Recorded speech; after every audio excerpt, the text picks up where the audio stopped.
In the sleepy little town of Hollow Creek, there's this legend that really sticks around.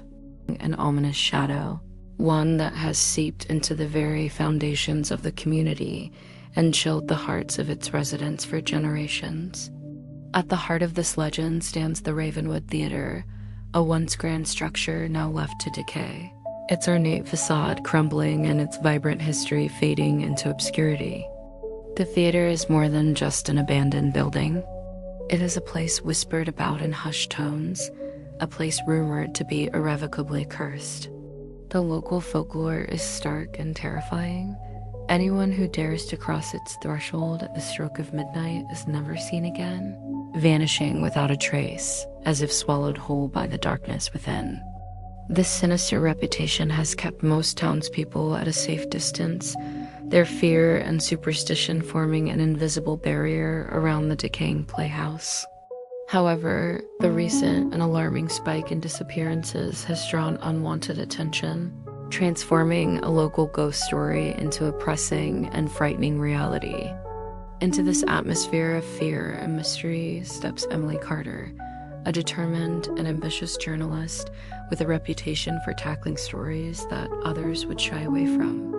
Drawn by the chilling tales of Hollow Creek's vanishing residents, she arrives in town with a singular goal: to uncover the truth behind the Ravenwood Theatre's curse and expose the facts behind the fear. Her investigation immediately leads her to the theater itself, where she encounters Marcus Hawley, the enigmatic and weary caretaker. Marcus, whose family has watched over the Ravenwood for decades, carries the weight of its dark history on his shoulders. He greets Emily not with a warm welcome, but with a series of grave and repeated warnings. He urges her to abandon her investigation, to leave Hollow Creek, and to stay far away from the theater, his voice filled with a desperate urgency that speaks of a knowledge born from tragedy and first-hand experience. He speaks of a malevolent presence, a force that does not take kindly to intruders, insisting that some doors are better left unopened. However, Emily's journalistic instincts and her unyielding drive for the truth are not so easily deterred. Ignoring Marcus's solemn pleas, she becomes convinced that the answers she seeks lie within the theater's forbidden walls. She devises a plan, deciding that the only way to truly understand the curse is to experience it for herself. As the town clock prepares to strike 12 one moonless night, Emily sneaks past the rusted gates and slips through a side entrance into the cavernous, silent interior of the Ravenwood Theatre. The moment she steps inside, the air grows heavy and cold, thick with an oppressive silence that feels ancient and predatory. As midnight chimes, the theater awakens. Disembodied whispers slither through the darkness, their words unintelligible, but their intent undeniably malevolent. The chilling sound of solitary footsteps echoes from the empty stage, pacing back and forth in the gloom. Suddenly, a pair of glowing white eyes materializes in the pitch-black void of the orchestra pit, staring directly at her with an unblinking spectral intensity. This is her first encounter with the entity the locals call the Phantom, a mysterious and terrifying being that has haunted the theater for decades. Shaken to her core but resolute, Emily knows she has just crossed a point of no return. The harrowing experience inside the theater leaves Emily shaken but more determined than ever. She seeks out Marcus once more, her skepticism now replaced with a chilling certainty that the curse is real. Seeing the genuine terror in her eyes, Marcus finally relents, realizing that she is now inextricably linked to the theater's fate. He decides to confide in her, revealing the deeper, more tragic history of the Phantom.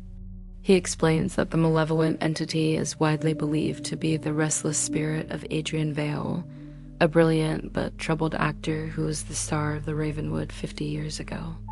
Adrian was known for his intense dedication to his craft, a dedication that slowly spiraled into a dangerous and all-consuming obsession.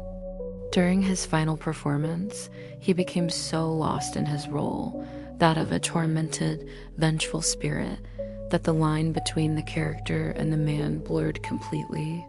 One night, Adrian Vale vanished from the theater without a trace, leaving behind only his costume and a lingering sense of dread. Marcus believes that Adrian never truly left. Instead, his obsession tethered his soul to the stage, transforming him into the vengeful phantom, forever trapped and destined to repeat his final tragic performance. Armed with this new knowledge, Emily dives deeper into the theater's archives, poring over old playbills, dusty scripts, and forgotten records with Marcus's guidance. It is there, buried within Adrian Vale's personal diary, that she uncovers the horrifying truth behind the curse.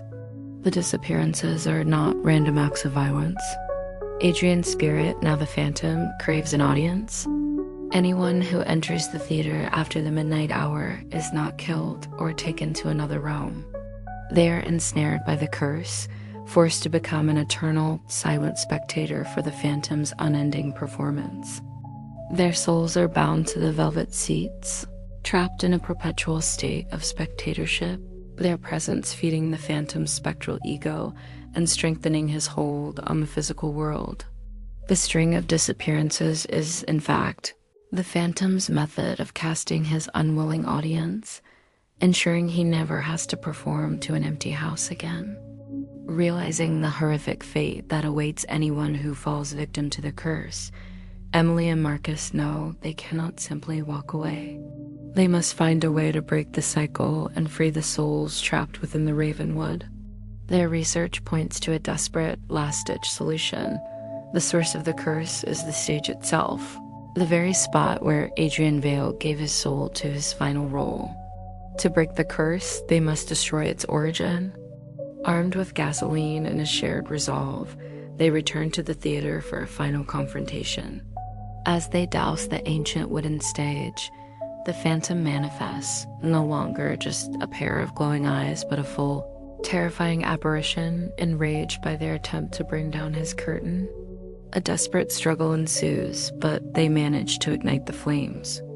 As the fire consumes the stage, the Phantom lets out a final, agonizing shriek and dissolves into the inferno, his spectral form disappearing with the rising smoke. The curse appears to be broken, but as the theater begins to groan and collapse around them, and Emily turns to flee the burning structure, she hears a faint, chilling whisper directly behind her ear, a familiar, malevolent voice echoing in the chaos. In the flickering firelight, for a fleeting, terrifying moment, her eyes reflect a ghostly, luminous white glow, a silent, horrifying hint that the Phantom's curse was not destroyed, but has merely passed on, finding its new lead performer.